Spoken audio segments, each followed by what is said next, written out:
Deixa eu compartilhar a tela aqui. A tela é sua, o público Obrigada. é seu. Apresente-se, fique à vontade. Bom, antes de qualquer coisa, eu preciso agradecer ao convite, a esse nosso segundo encontro online, né, o Aesthetic Day. Tem uma responsabilidade grande, porque nós tivemos aí professores sensacionais ministrando aulas, com aulas maravilhosas, aulas, inclusive, que eu aprendi muito, porque eu não atuo muito na área de dentística, de pério, como a professora Luciana e tudo mais. Eu até coloquei no comentário que eu aprendi muito sobre fotopolimerizador, porque é algo que não está na minha rotina, mas também não é porque eu não faço, não é porque eu apenas faço harmonização facial, né? Eu vou me apresentar aqui, né? Todos já me conhecem, professora dela, eu tenho como colegas de trabalho aqui o professor Alípio, o professor Arthur, a professora Esperança, que está nos vendo, a professora Luciana, que falou anteriormente. Mas, para quem não me conhece ainda, eu vou falar sobre a harmonização orofacial, mas essa não é a minha única especialidade, é a minha última especialidade, na verdade. A minha origem é da cirurgia, por isso que eu falei que eu não tenho eu não utilizo muito, né, resina, fotopolimerizador, adesivo, porque a minha rotina é cirúrgica. Trabalho bastante com dor orofacial e disfunção. Adorei o que o professor Tarcísio falou sobre problemas articulares, né? Anteriormente, na aula que ele falou, concordo plenamente com ele. E a minha última especialidade é a harmonização orofacial, né? A qual eu venho conversar com vocês um pouquinho sobre este assunto com vocês, né?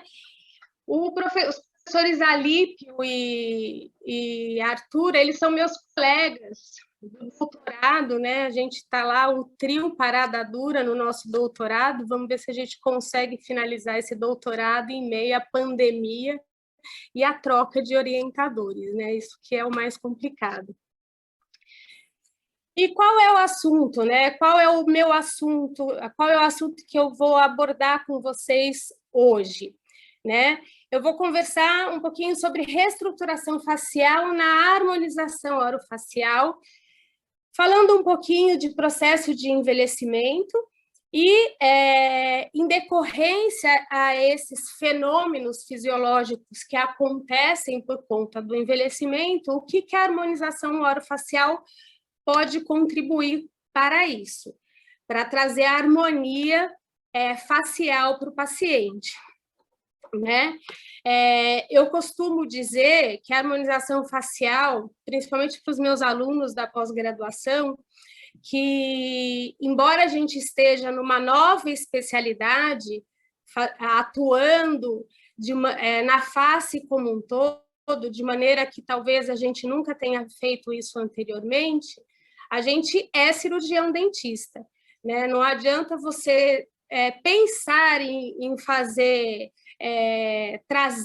reconstruir a face, reestruturar a face do paciente, sem que ele tenha uma cavidade oral extremamente saudável, com uma oclusão adequada, com os dentes saudáveis, com um periodonto saudável. Quer dizer, se você pensar em fazer a harmonização esquecendo da boca, você não vai ser um bom profissional de harmonização orofacial. Aquilo que a gente fala para os alunos de início, né?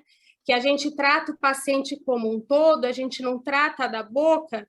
Eu falo agora, a gente trata o paciente, a face do paciente, o paciente como um todo, inclusive a boca, né? Então, a gente não pode esquecer da cavidade oral de maneira nenhuma, certo?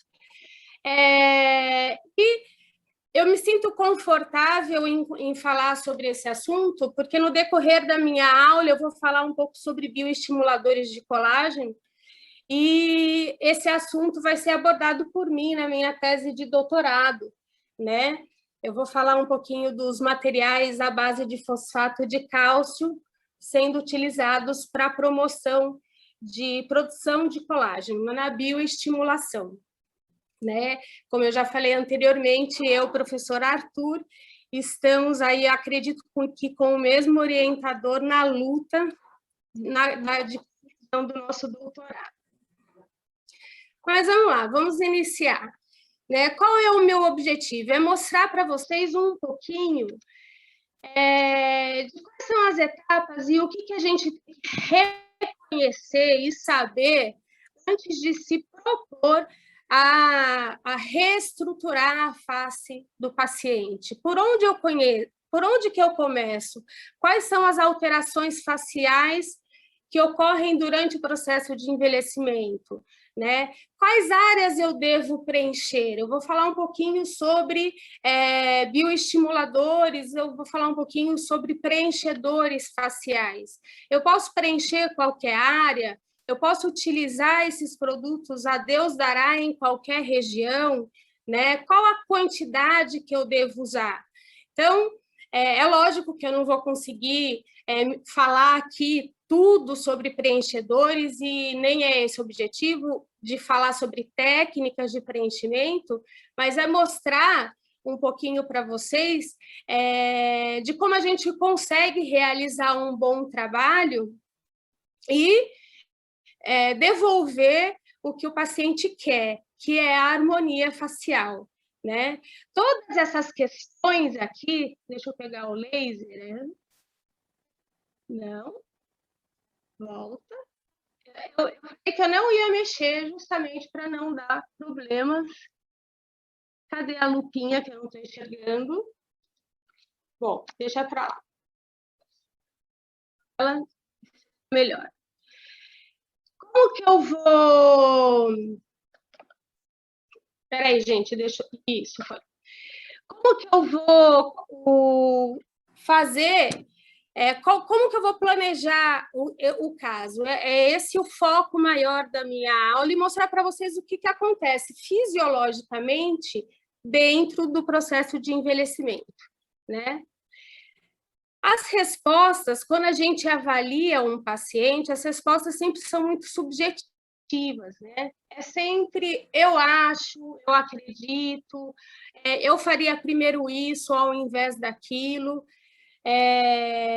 A harmonização facial hoje, ela tenta tirar essa ideia, né? Tirar esse pensamento de que a gente pode fazer qualquer coisa em qualquer face para qualquer paciente.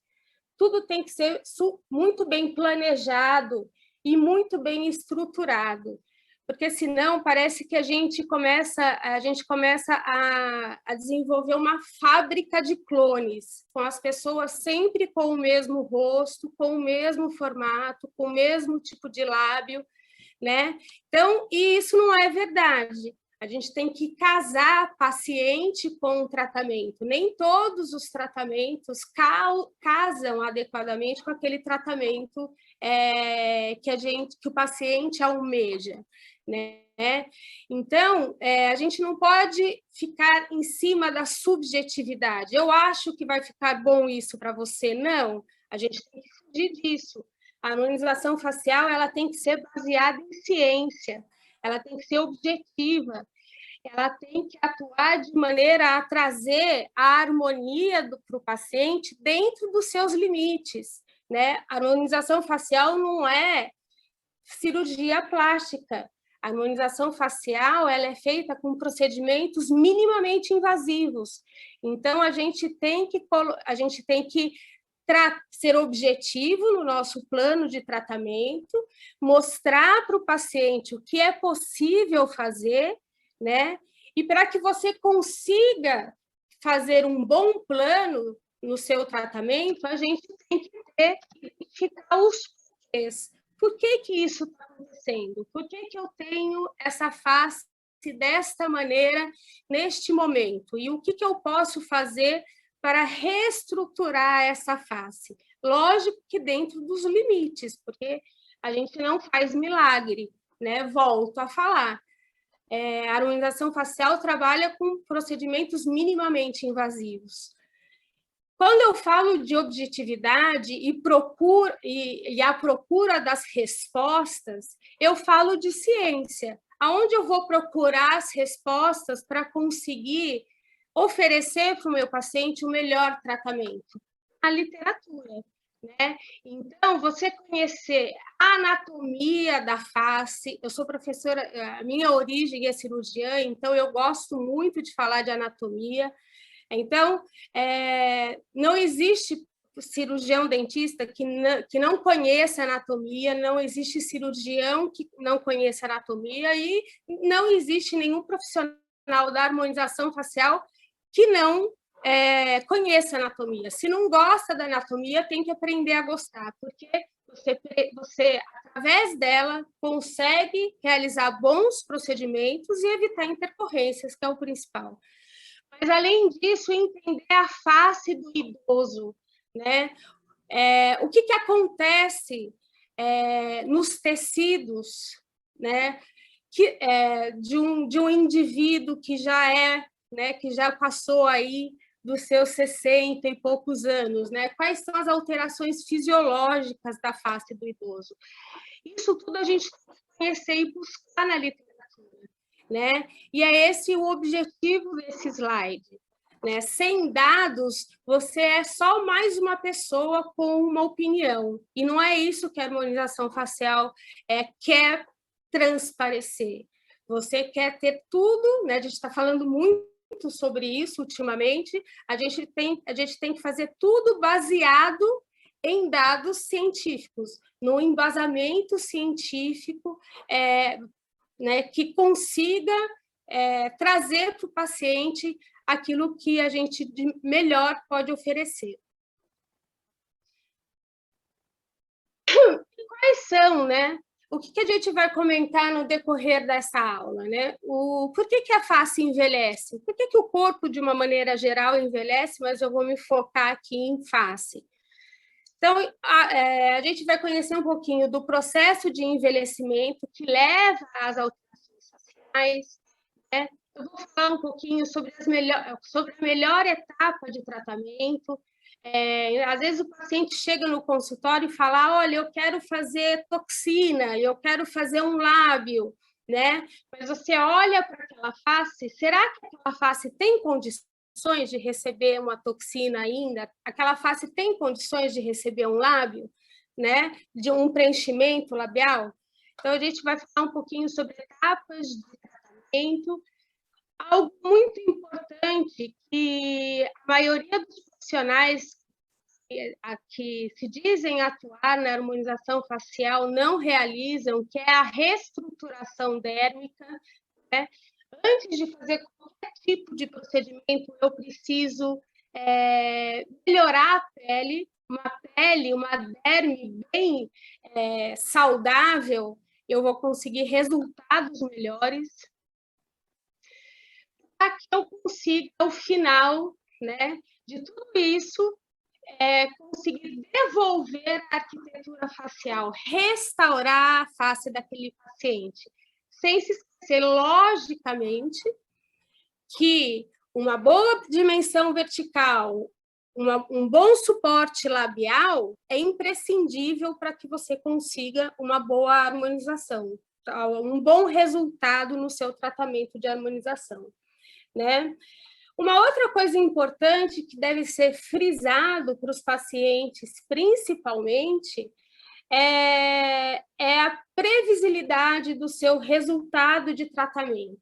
Se você pega um paciente extremamente idoso, que já tem uma pitose facial muito acentuada, muita ruga, muita flacidez, você tem que ser claro para ele que o tratamento que você pode oferecer não vai conseguir, talvez, resolver tudo aquilo que ele deseja, né? O encaminhamento para um profissional médico, eu já fiz isso algumas vezes, em alguns momentos é imprescindível, né? Mas hoje a gente recebe pacientes que eles falam assim para a gente, doutor, eu não quero mudar, eu quero melhorar, eu sei que eu tenho flacidez e eu vou ter flacidez ainda, porque eu já estou numa idade mais avançada, mas eu quero melhorar dentro do possível, sem alterar de uma maneira dramática e drástica a minha arquitetura facial, aquilo que eu sempre fui a vida inteira. Então, quando a gente ouve isso do paciente, a gente fica extremamente tranquilo, né? Esse é um caso de uma aluna minha lá de Natal, aluna de pós-graduação de Natal. Ela chegou assim no primeiro dia de aula, e no decorrer dos 2 anos do curso de especialização, ela foi fazendo rotineiramente alguns tratamentos, e no último dia de aula ela saiu com esta imagem, que dentro da idade que ela tinha, do ambiente que ela vivia, que a gente vai comentar daqui a pouco sobre isso também, dentro daquilo tudo, do dia a dia dela, da rotina dela, foi extremamente agradável. Ela não teve alterações dramáticas de face, mas ela melhorou de uma maneira importante a flacidez, melhorou a qualidade de pele, melhorou a quantidade de rugas, a gente conseguiu devolver um formato de lábio para ela sem volumizar demais, mas delineando o lábio dela para que ficasse mais evidente, né? E ela saiu extremamente satisfeita. Então, a gente tem que tirar aquela imagem do profissional que faz a harmonização facial, que gosta de fazer grandes alterações. Infelizmente, a gente vê isso muito na mídia, né? De repente, um ator de televisão aparece na TV e você não consegue nem identificar quem é, né? De tanta coisa que foi colocado dentro daquele rosto. Eu não acho isso interessante. A gente ainda não tem dados para ver, a longo prazo, o que pode acontecer quando você coloca 20 ampolas de ácido hialurônico no rosto de um paciente, né? Então, eu sou adepta a um tratamento construtivo. Aos poucos, a gente vai construindo, reconstruindo a face do paciente, né? Quais são aí as principais, o que a gente vai discutir, começar a discutir, quais são as principais alterações que ocorrem durante o processo de envelhecimento facial, né? Isso é importante conhecer até para que a gente possa personalizar o tratamento, né? Eu falei anteriormente que uma das coisas que me irritam muito, né, principalmente nos Instagrams da vida, você vê pacientes sendo tratados sempre da mesma maneira. É moda hoje, por exemplo, hoje é moda você ter o rosto mais trapezoidal, você ter o ângulo da mandíbula mais acentuado, né? E aí todo mundo quer fazer isso, todo mundo quer ter o lábio da Angelina Jolie. Não é o caso. Cada paciente tem uma característica, e a gente deve levar, para você conseguir planejar bem um tratamento, a gente tem que levar em consideração o que de envelhecimento já aconteceu, a gente tem que levar em consideração o tipo facial do paciente e, mais importante de tudo, as características psicológicas do paciente. Não adianta você colocar um lábio de Angelina Jolie numa paciente extremamente tímida, introvertida. Vai ficar algo artificial, não vai ficar algo bonito, não vai ficar algo harmonioso. E a intenção da especialidade justamente é trazer a harmonia para essa face. A harmonia que foi perdida principalmente na decorrência do processo de envelhecimento facial, né? Então, esse artigo, que é um artigo de 2016, ele descreve de uma maneira bastante interessante, quem tiver interesse em ler, pode ler, que eu indico, quais são os processos de envelhecimento, o que acontece na face de uma pessoa ao longo de sua vida, né, que faz com que a gente possua essas características aqui, que faz com que a gente tenha flacidez, que faz com que a gente tenha ruga, né? O que acontece aqui que nos leva a essa característica facial que a gente define como a face idosa, né? Então, a gente tem o envelhecimento da pele, a gente tem alterações de posição e volume de compartimentos de gordura, né, que nós chamamos de fezes. A gente tem o envelhecimento dos ossos, a gente também tem o envelhecimento da musculatura. Então, tratar bem um paciente, harmonizar bem uma face, não é só aplicar toxina botulínica, não é só olhar para aquela ruga, é você entender todos esses fatores, conseguir entender todos esses fatores que envolvem o processo de envelhecimento, né? Você tendo esse entendimento, você consegue entender que isso está correlacionado, você consegue fazer uma boa análise e traçar um bom plano de tratamento, né? Além dos fatores fisiológicos relacionados ao envelhecimento facial, a gente também tem uma definição que talvez não seja conhecido pela maioria das pessoas, mas que hoje em dia tem sido muito comentado, que é o expossoma, né? Então, o resultado do envelhecimento facial, além do processo do envelhecimento fisiológico, né, nós temos outros aspectos que também devem ser considerados, e é isso que nós chamamos de expossoma. Então, o envelhecimento da pele é um fenômeno multifatorial, que combina os efeitos cumulativos crônicos da exposição desse paciente a elementos nocivos, né? Então, eu trouxe um artigo aqui muito interessante que fala justamente sobre esse expossoma, né?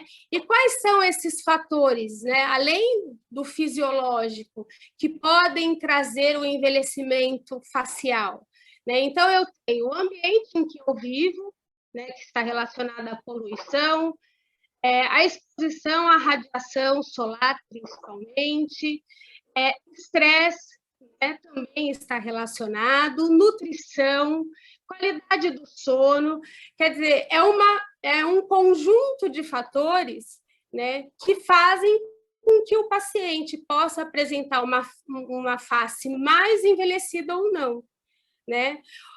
Lendo os artigos, um dos fatores que mais impactam o processo de envelhecimento facial é o cigarro, né? É o tabagismo. Esse artigo, eu trouxe esse artigo aqui porque ele é muito interessante, que ele mostra bem e foca bem nessa questão de envelhecimento na decorrência do tabagismo. Então, nesse trabalho, que foi desenvolvido em Ohio em 2007, eles acompanharam 79 indivíduos, quer dizer, 79 irmãos gêmeos univitelínicos, idênticos, né, por 5 anos. E, sendo que um desses indivíduos fumava, utilizava-se do tabaco rotineiramente, e o outro indivíduo não, né? E acompanharam, através de imagens, de fotos, que também foram padronizadas, o processo de envelhecimento facial desses indivíduos. E, ao final de 5 anos, eles escreveram esse artigo e publicou. Olha só essa imagem, acho que não preciso nem mostrar qual é o irmão que fumava e aquele que não fumava, né? Então, nessa imagem onde eu tenho aqui o meu cursor, a minha fletinha, eu vejo uma pele muito mais flácida, eu vejo uma quantidade de queda e pitose dos atinge gordura de uma maneira muito mais acentuada do que seu irmão não fumante, né? Então, é um fator também importante no que se refere envelhecimento facial. Aqui um outro exemplo, a irmã fumante e a irmã não fumante. Olha a quantidade de flacidez presente nessa região submentoniana, olha a qualidade da pintose de terço médio de face, levando uma aparência maior dessa região de sulco nasogeniano, fora, né, as rugas periorais, né, que estão ao redor do lábio, justamente pelo fato de você ficar tragando o cigarro, que é algo muito evidente nesses pacientes. Eu recebo muito paciente com essa queixa. Doutor, eu estou com muita ruga, pele oral e tudo mais. Aí, a primeira coisa que eu faço, eu avalio dimensão vertical, eu avalio se existe ausência de dente, né? O que está acontecendo. Né? Eu falo, é importante, eu repito, nós somos cirurgiões dentistas, a boca não anda separada do resto da face, né? Muito desse envelhecimento da região de terço inferior de face, principalmente relacionado ao lábio, está por conta de falta de suporte ósseo, suporte dentário, né? À medida que a gente vai envelhecendo, as reabsorções ósseas vão acontecendo, em alguns pacientes existem a perda dentária, o lábio vai invertendo, né, vai se invertendo cada vez mais, e as rugas periorais começam a aparecer. Isso, associado ao cigarro, acaba ficando muito evidente, né? O que tem que ser feito? Primeiro, se o paciente precisa de uma reabilitação oral, encaminho para o professor Arthur e professor Alípio para fazer a reabilitação oral. Não adianta eu querer melhorar a condição desse lábio se o paciente não tem suporte. Não adianta, né? Depois que foi feita a reabilitação oral, foi devolvido a dimensão vertical do paciente, aí sim eu entro para melhorar qualidade, a qualidade de rugas, né, para diminuir a ruga, diminuir a flacidez, né, e avaliar se há necessidade de um preenchimento labial posteriormente. Só que sempre considerar para o paciente o seguinte, se você continuar fumando, toxina botulínica não dura para sempre, preenchimento também não dura para sempre, né? Se você continuar fumando, essas condições vão retornar. Então, uma das maneiras de você conseguir estar com uma harmonização sempre presente, de conseguir estar sempre bem no quesito formato e qualidade e harmonia da face, é você parar de fumar, né? O cigarro é um fator muito importante.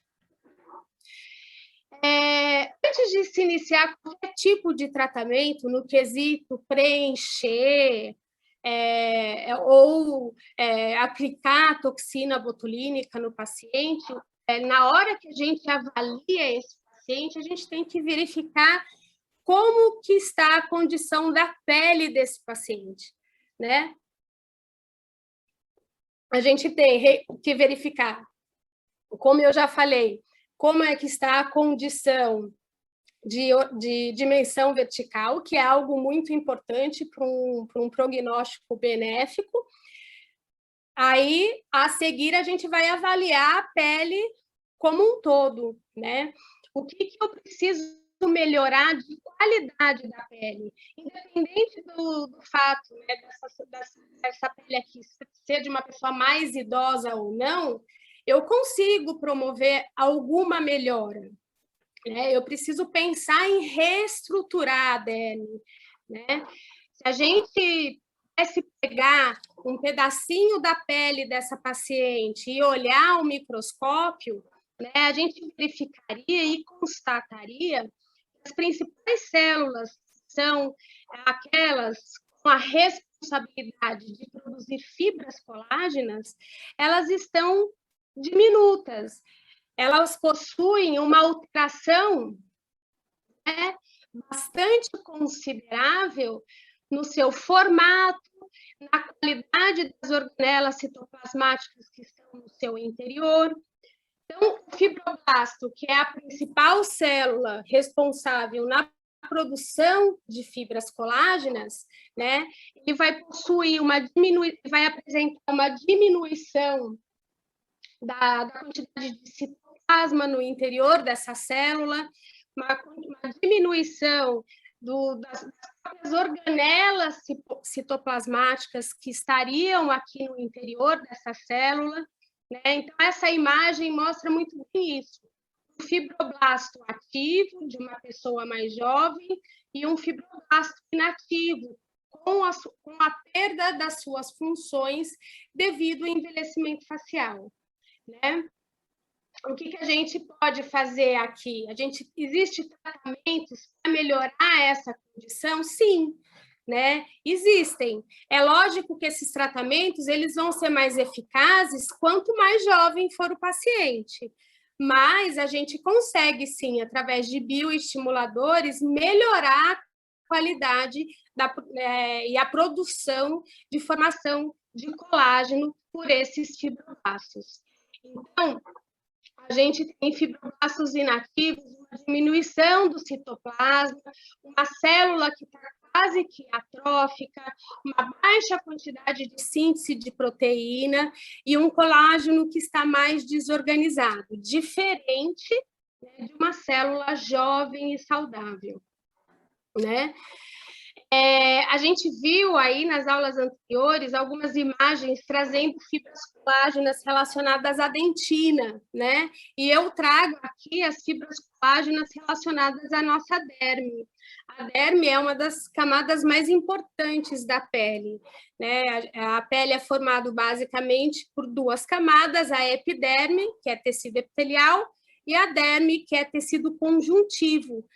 E a principal célula desse tecido é o fibroblasto, responsável pela produção de colágeno, né? Então, eu vejo aqui, nessa imagem de microscopia, eu consigo enxergar as fibras colágenas bem mais organizadas, íntegras, né? E organizadas, diferente das fibras colágenas de uma célula já que está meio que atrófica, né? Que já apresenta um pouco de atrofia, né? As fibras colágenas rompidas. E qual é a repercussão disso na pele do paciente? Falta de apoio, né? Nessa imagem aqui, a gente vê a camada mais superficial da pele, que nós conhecemos como epiderme, né? Que está apoiada na camada mais espessa da pele, que é a nossa derme. É aqui que nós encontramos, nós desejamos ter, né, uma quantidade suficiente de colágeno para poder ter uma pele saudável, uma pele elástica, uma pele sem flacidez, né? Então, essa imagem aqui mostra as fibras colágenas bem organizadas, íntegras. À medida que a gente vai envelhecendo, essas fibras colágenas vão se degradando, vão se rompendo. Então, tudo que está aqui em cima, apoiado sobre essa derme, começa a cair, né?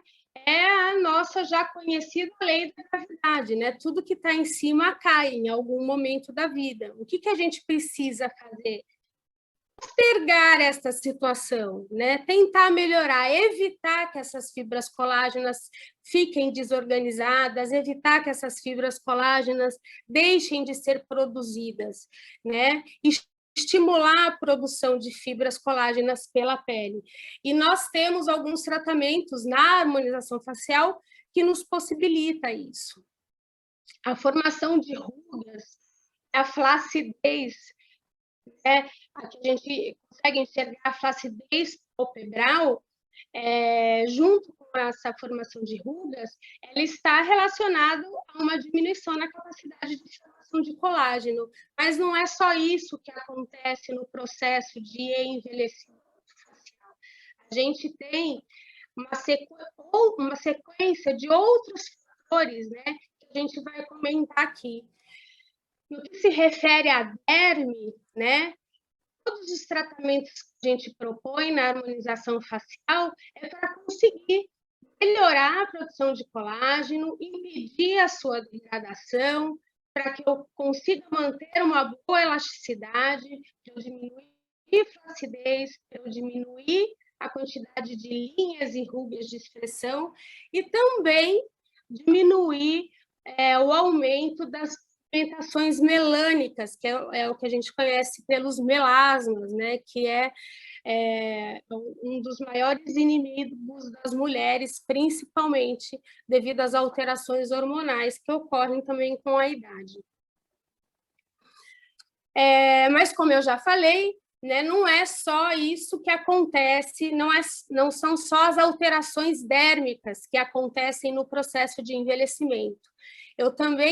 A gente também tem alterações que acontecem em tecidos mais profundos da face, que é a gordura, que nós chamamos de fat pads, né?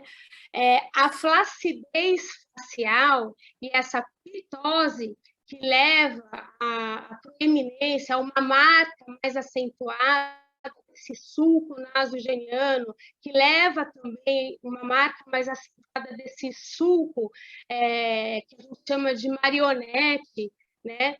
Essas fendas que acontecem na região facial, elas estão relacionadas à diminuição da produção de colágeno, mas também ao deslocamento desses tecidos de gordura, né? Desses coxins gordurosos que a gente tem, não só na face, como no corpo todo. Esse artigo mostra, né, quais são os coxins de gordura existentes na face, na sua porção mais superficial, né? Se a gente tivesse só isso de gordura na face, a gente estaria melhor, né, no quesito estética e necessidade de trabalho. Mas nós temos duas camadas de gordura presentes na face. A gente tem aquela camada de gordura mais superficial e aquelas camadas de gordura em regiões mais profundas da face, né? Esse artigo aqui é um estudo mostrando quais são as principais camadas de gordura presentes nessa porção mais superficial da face. Então, a gente tem esse número 1 aqui, uma camada de gordura que está presente bem, né, lateralmente à cavidade nasal, que leva, quando ela se desloca, colabora para pronunciar esse nosso sulco nasogeniano. A gente tem aqui, logo abaixo, número 7, um coxinho de gordura que colabora, quando ele é deslocado, para a formação do que a gente chama de bolsa de gordura, que a gente associa com o bulldog, né? Eu falo, o paciente chega e fala, eu quero tirar esse bulldog aqui, né? O que é isso? É uma gordura que está aqui, sempre esteve aqui, mas que quando jovem, né, a nossa pele, com a quantidade de colágeno suficiente sendo produzida, a elasticidade da nossa pele bem saudável, tudo isso mantinha, né, todo esse tecido de gordura em posição. À medida que nós começamos a diminuir a nossa capacidade de produção de gordura, de colágeno, à medida que a gente vai perdendo dente, à medida que a gente perde osso, né, a gente começa a ter um deslocamento desses tecidos de gordura. Esses daqui que estão marcados são os coxins gordurosos da porção mais superficial da face. Esse filminho mostra bem, né, como eles conseguem se movimentar e se deslocar nessa peça cadavérica. Aí a gente consegue visualizar.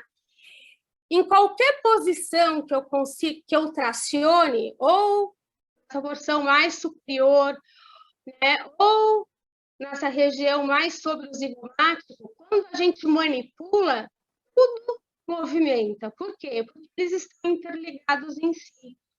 Então, quando alguns desses coxins começam a cair por conta de perda, de tensão da pele, acontece uma captose meio que ampla de todas essas estruturas relacionadas à porção mais superficial da pele. No entanto, né, a gente ainda tem outras estruturas mais profundas. Né? Não, é questão de carência, é ciúme. Oi, gente. Quer perguntar alguma coisa, Arthur? Desculpa, eu abri o áudio aí, eu pensei que alguém fosse querer fazer uma pergunta. Tinha um áudio aberto, eu já fechei. Obrigada, Alice. Valeu. Não é que eu pensei que fosse uma pergunta, fiquem à vontade, tá? Olha só que bonitinho para quem gosta de anatomia, né? Para os meus alunos que ou outras pessoas, outros profissionais que gostam de anatomia. Né? Aqui a gente tem o plexo vasco nervoso do nervo infraorbital, que está correndo, né? Eu costumo falar para os meus alunos, gente, isso daqui, o nervo não está em cima do osso, porque a gente pega o atlas anatômico, a gente acha que todas as estruturas, artérias, veias e nervos estão tudo supraperiosteal. Não, as estruturas estão correndo entre os músculos, entre esses compartimentos de gordura. Por isso que o conhecimento de anatomia topográfica é extremamente importante para quem vai fazer harmonização facial, para quem vai fazer cirurgia e mexer nessas regiões. Né? Então, aqui vocês conseguem enxergar aqui o plexo vasco do nervo infraorbital, que está justamente relacionado, né, intimamente relacionado com o músculo levantador do ângulo da comissura labial, do ângulo da boca. Tá? Essas estruturas, elas estão em regiões mais profundas da face, mas não confundam estruturas profundas da face como estando coladas no tecido ósseo. Muito pelo contrário, elas estão por meio dos tecidos moles, né? Correndo pela musculatura, pelo tecido de gordura, localizados nessas regiões. E aqui, né, nós encontramos os coxins gordurosos nas regiões mais profundas da face, né? A gente viu anteriormente aqueles coxins localizados na porção mais superficial, e aqui a gente tem nessa região mais profunda. Aquela gordura da porção mais superficial da face, ela tem um metabolismo um pouco que diferente do metabolismo desses coxins gordurosos mais profundos. Aqueles mais superficiais, aquela gordura mais superficial é aquela gordura que a gente pode ganhar ou perder quando a gente emagrece, quando a gente faz uma dieta, né? Uma dieta de engorda ou uma dieta para emagrecer. Aqueles coxins de gordura a gente consegue perder. Agora, esses coxins mais profundos, não. Esses coxins de gordura que são localizados em regiões mais profundas da face, eles vão se manter, né? Aí, a gente não perde ao emagrecer e a gente também não ganha ao comer demais, certo? Mas eles podem se deslocar. À medida que a gente perde suporte, principalmente suporte ósseo, à medida que a gente vai perdendo a capacidade de produção de colágeno, esses coxins vão caindo, né? Aqui eu mostro para vocês a região da onde nós removemos a bola de Bichat, por exemplo, que é aquele tecido de gordura que um monte, né, uma quantidade grande de pessoas gosta, né, principalmente os jovens gostariam de ter os seus rostos mais afinados, né? Essa imagem aqui, com várias fotos de uma pessoa extremamente reconhecida na política americana, a gente consegue visualizar quais são as alterações faciais relacionadas ao envelhecimento, né?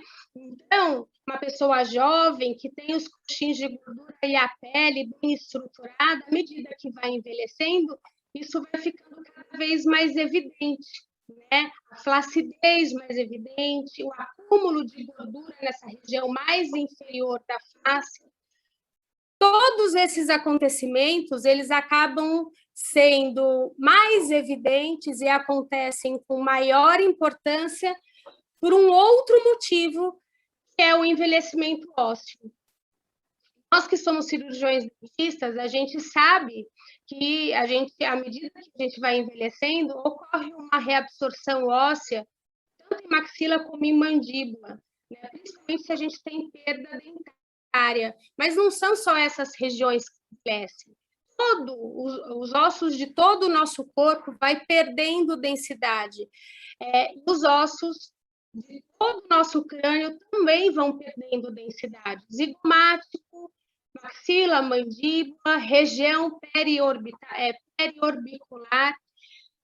Ao perder ósseo, o que acontece? A gente perde suporte, né? Então, a gente tem uma diminuição de tecido ósseo, um aumento da cavidade dentária, porque ocorreu a reabsorção óssea, uma redução do volume de zigomático, do volume da mandíbula, do volume do mento, quer dizer, todo aquele tecido que sustenta músculo, que sustenta gordura, que sustenta a pele, vai sendo perdido com o envelhecimento. Por isso que, além da bioestimulação de colágeno, a gente não pode esquecer, na harmonização facial, de tentar devolver também a estrutura óssea que foi perdida com o envelhecimento. O tecido mole é determinante nos traços e contornos faciais. Ele é influenciado pelo tecido esquelético, né? Portanto, um padrão esquelético ruim ou que tenha sido diminuído pela reabsorção vai causar uma desarmonia facial. Como que eu consigo devolver um pouco dessa arquitetura facial? Através de processos de volumização facial. Aqui não é mais bioestimulação dérmica. Aqui são procedimentos que visam devolver o volume ósseo que foi perdido. Para isso, a gente utiliza materiais específicos, né? Que são os preenchedores de ácido hialurônico, as hidroxiapatitas, que estão sendo muito utilizadas e que é o objetivo do meu trabalho, da minha tese de doutorado, mas esses materiais eles devem ser sempre posicionados na região supraperiostal ou na região hipodérmica. Tudo para quê? Para que a gente consiga dar um suporte novamente para aqueles tecidos que perderam o seu suporte. Tá? Não adianta você ficar bioestimulando, promovendo uma estimulação de colágeno se essa pele reestruturada não tem onde ficar apoiada. E é até por isso que não adianta você fazer nenhum tratamento sem ter uma dimensão vertical uma boa dimensão vertical com suporte labial, inclusive, bem estruturado. E outra coisa que envelhece também são os nossos músculos, né? À medida que a gente vai envelhecendo, a gente tem perda de tônus, a gente tem perda de força, a gente tem... e tudo isso, aí, né, devido a esse perda de tônus e perda de força e perda de colágeno, começam a aparecer as malditas linhas de expressão e rugas na região facial. E aí tudo acaba caindo, infelizmente, né?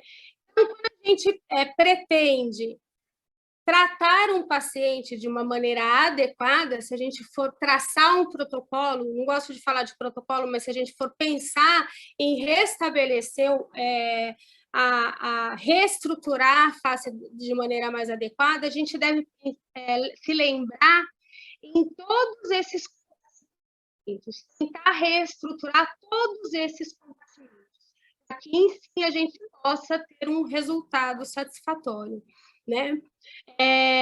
Isso é algo que acontece muito na face senil, né? A gente fala que houve uma inversão do triângulo facial. Por que ocorre essa inversão? Porque tudo que está aqui em cima, quando a gente é jovem, cai para as posições mais inferiores da face, né? Então, quando somos jovens, a gente tem um triângulo cujo seu ápice está voltado para a região mental. A distância entre os zigomáticos é maior do que a distância entre os ângulos mandibulares, né? E à medida que a gente vai envelhecendo, esse triângulo vai se invertendo, né? Então, eu tenho um aumento da distância entre os dois ângulos, porque todos os tecidos que estão aqui posicionados aqui em cima acabam caindo. Olhem aqui a gordura que acaba sendo projetada, né, de dentro do globo ocular, porque dentro da cavidade orbital a gente tem uma gordura que protege o globo ocular. À medida que a gente perde osso, que a maxila não reabsorve só aqui embaixo, ela reabsorve como um todo, né? E a maxila ajuda na formação da parede inferior da cavidade orbital. À medida que a gente perde tecido ósseo maxilar, a nossa cavidade orbital vai ficando maior, mais ampla. Toda aquela gordura que estava lá dentro começa a se projetar para fora, começam a aparecer as bolsas de gordura infraorbital, começa a aparecer as poses da pálpebra inferior. Por quê? Porque a nossa cavidade orbital fica mais ampla. Então, a gente tem que saber avaliar as principais ocorrências, os principais motivos dessa face estar mais envelhecida para pensar em tratar, né? E quais são os métodos de tratamento mais utilizados? A gente pode utilizar bioestimulador, a própria toxina botulínica, os volumizadores, os fios e os enchedores. Né? A gente vai discutir um pouquinho rapidamente, que eu já estourei o tempo, rapidamente a gente vai falar só um pouquinho de cada um desses métodos de tratamento. Quais são os... por que a gente utiliza um bioestimulador? Para restabelecer a qualidade da pele, dar sustentação para a pele, para que a pele não fique assim, né? Não perca a sua sustentação, para que você não fique... você não perca a elasticidade dela, certo? Para isso que servem os bioestimuladores. No mercado, a gente tem vários exemplos de bioestimuladores, que é a Sculptra, que é um dos melhores bioestimuladores que a gente tem no mercado, passando pelo Elancê, que é um outro produto que a gente tem disponível aqui no Brasil, né? Passando pelo Radiesse. Eu gostaria só de fazer um parênteses. Aqui o Radiesse é a hidroxiapatita. E para quem faz cirurgia, sabe que a hidroxiapatita ela é um produto com grande dificuldade de reabsorção. E a gente, na odontologia, os implantodontistas, os cirurgiões bucomaxilofaciais, a gente sempre vê e lê na literatura que a hidroxiapatita ela não é um bioestimulador, ela é um biocondutor, ela só dá o arcabouço para produzir osso, né? E aí, quando eu entrei na harmonização facial, eu vi vários professores renomados, inclusive, falando que a hidroxiapatita atuava como bioestimulador, né? E como assim atua como bioestimulador? No osso ele não tem essa capacidade, por que na derme ele teria? Né? Esse é um dos motivos da minha escolha da tese de doutorado. Eu vou trabalhar a hidroxiapatita na pele para saber se essa história de hidroxiapatita ter função de bioestimulador é verdadeira ou não. Né? Então, quando você trabalha com bioestimulação, você melhora a qualidade da pele. Você até não consegue, você até consegue melhorar um pouco das linhas de expressão, porque você faz produzir mais colágeno. No entanto, esse não é o objetivo principal, é você melhorar essa qualidade da pele, deixar ela mais saudável, mais elástica, mais tensa, para suportar todos aqueles tecidos que estão debaixo da pele, que é gordura, que é músculo, e vasos e nervos e assim por diante, que são todas as camadas de tecido que estão logo abaixo dela. Depois de uma bioestimulação, o que a gente poderia fazer para reconstruir a arquitetura facial? Devolver aquele osso que foi reabsorvido. Na bioestimulação, você vai produzir colágeno. Agora eu quero trazer de volta aquele osso que foi reabsorvido. Como eu consigo fazer isso? Como eu consigo devolver o contorno facial? Através de volumizadores, né? O principal deles, e aquele que eu me sinto mais segura em utilizar, são os volumizadores à base de ácido hialurônico, mas um ácido hialurônico de alto peso molecular, que deverão ser depositados na região supraperiostal ou na região da hipoderme. Quando eu faço isso, qual é o meu objetivo? É você devolver a arquitetura facial. Você não vai estimular nada, né? Porque você colocar um ácido hialurônico em cima do periósteo, você não vai estimular a formação de ossos. Se você colocar o ácido hialurônico na hipoderme, você não vai estimular a formação de gordura, tá? Você vai apenas volumizar. Através do produto, vai criar um volume para reestruturar o formato da sua face, né? Então, eu sempre gosto de me colocar aqui nas minhas possibilidades de colocar minhas fotos mesmo, porque aí eu não preciso pedir autorização para ninguém, mas eu fiz aqui, né? Eu tenho um rosto bastante oval, esse é o meu formato de rosto, né? E eu estava com os vincos desses sulcos muito pronunciados. Ao invés de preencher o sulco, eu, né, preenchi e volumizei a região do zigomático, do meu malar, zigomático e maxila, porque aí eu consigo subir com todos esses tecidos e ainda dar uma melhora na aparência das olheiras. Então, esta é a função dos volumizadores. Esse é um outro caso interessante que eu gosto de mostrar, que é uma aluna minha lá de Balneário, ex-aluna de Balneário de Camboriú. Se vocês conseguem observar, ela tinha uma concavidade bastante acentuada nessa região do osso frontal, porque ela fez uma cirurgia, uma neurocirurgia há muitos anos, e foi removido um pedaço de tecido ósseo que não foi reconstruído, e ela sempre se queixava porque não conseguia usar rabo, porque ela achava que essa concavidade era muito acentuada, né?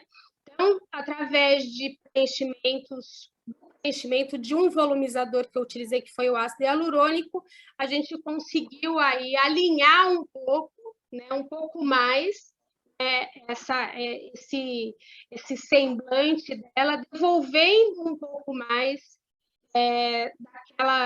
do limite, né, facial nessa região mais lateral. Esse é um caso de uma colega minha, não é meu, é da doutora Gabriela, que me cedeu o caso. Então, só para vocês perceberem o que a gente consegue fazer com os preenchedores, com os volumizadores, né?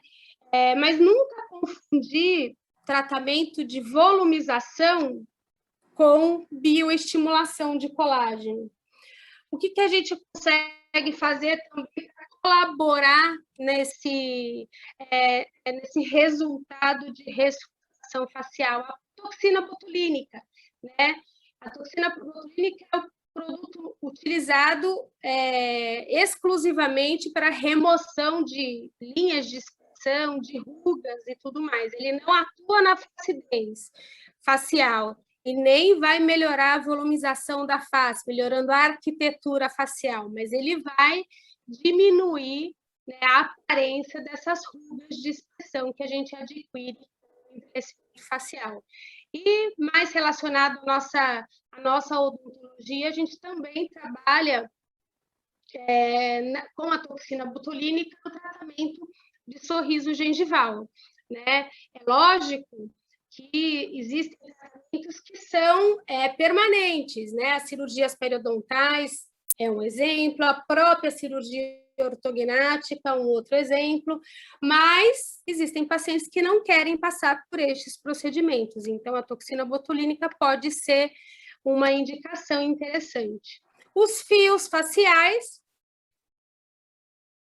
né, que também são utilizados. Lógico que o resultado melhor seria se eu tivesse feito uma bioestimulação nesse paciente previamente, né? Então, eu sempre estabeleço, na medida do possível, começar com a bioestimulação, melhorando a qualidade da pele, passando pela toxina, tirando rugas, fazendo a volumização para dar uma arquitetura facial mais interessante, e aquilo que eu não consegui resolver com a bioestimulação e com o preenchimento, aí eu vou pensar em instalar um fio para que a gente consiga dar aquele resultado mais harmônico de face do paciente, principalmente no que se refere a esses sulcos nasogenianos, também essas linhas de marionete.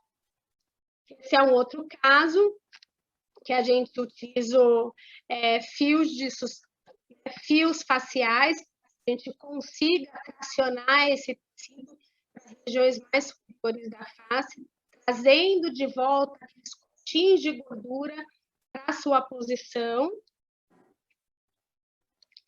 E feito, depois de todas essas etapas sendo realizadas, né, a gente vai dar o arremate final, que é um preenchimento de lábio, que é um preenchimento daquele sulco que ainda permanece, e isso é feito também com ácido hialurônico, né? Eu costumo dizer que depois que a gente fez todo o trabalho de bioestimulação, depois que a gente volumizou, depois que a gente instalou os fios, se ainda houver a necessidade de ser feito mais alguma coisa para conseguir aquilo que o paciente deseja, dentro dos limites daquilo que a gente consegue fazer, né, a gente faz um arremate final com os preenchedores de menor densidade, né, para remover sulcos, para melhorar, principalmente nessa região de sulco labial, sulco nasolabial,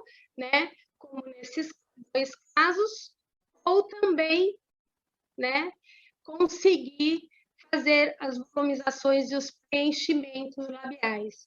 A ordem ideal para você fazer um lábio é quando toda a sua face estiver estruturada, né? Depois que você bioestimulou, depois que você volumizou, depois que você tracionou com fio, se houver a necessidade, depois que você fez a toxina, depois, né?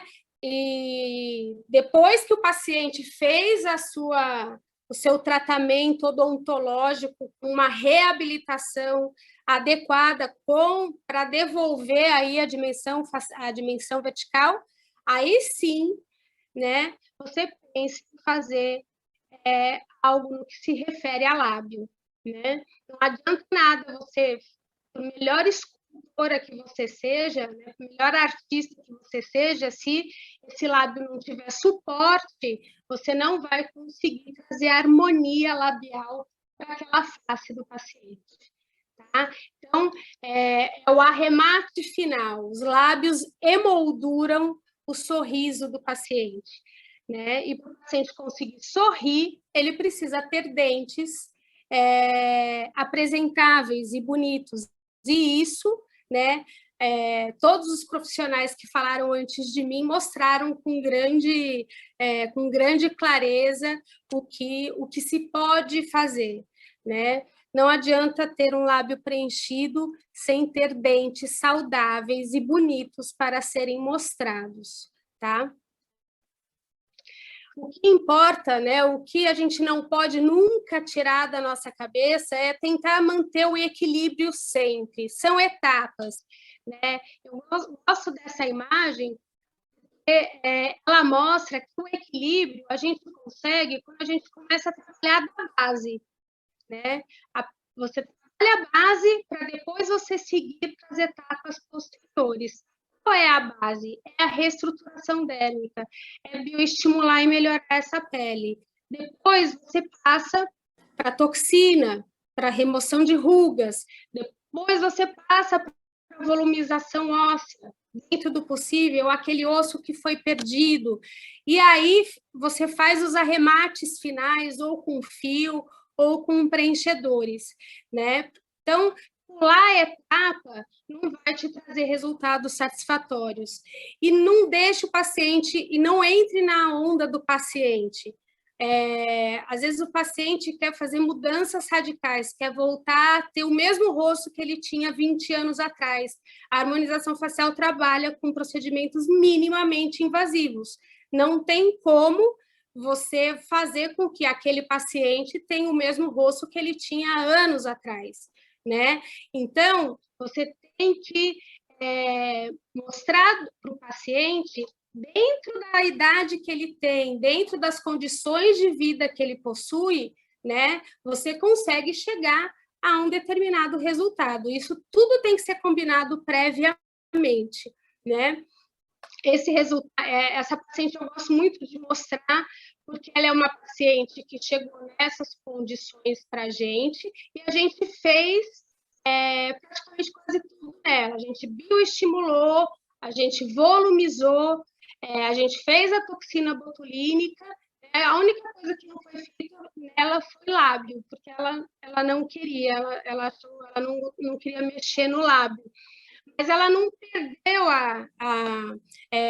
o resultado, ela não perdeu a sua identidade, ela continua sendo a mesma pessoa, né? Ela não teve perda de identidade. A gente conseguiu reestruturar essa face, mantendo aquela pessoa que chegou até nós, né? E é isso que é o mais importante. Não há ciência sem imaginação e nem arte sem fatos, né? Isso para a odontologia de uma maneira geral. Nós, da odontologia, somos artistas, obviamente, mas toda essa arte, ela sempre tem que ser baseada em ciência. No entanto, a ciência ela só começa a ser produzida porque ela é fruto da imaginação de alguém. Só que a gente não pode ficar só na imaginação, né? Então, que venha a imaginação, que venham as ideias, mas que essas ideias sejam desenvolvidas dentro da ciência para que a gente realmente consiga criar fatos embasados de maneira concreta, porque isso é que vai trazer para o paciente um tratamento adequado e resultados bons com eficácia, né? Logicamente.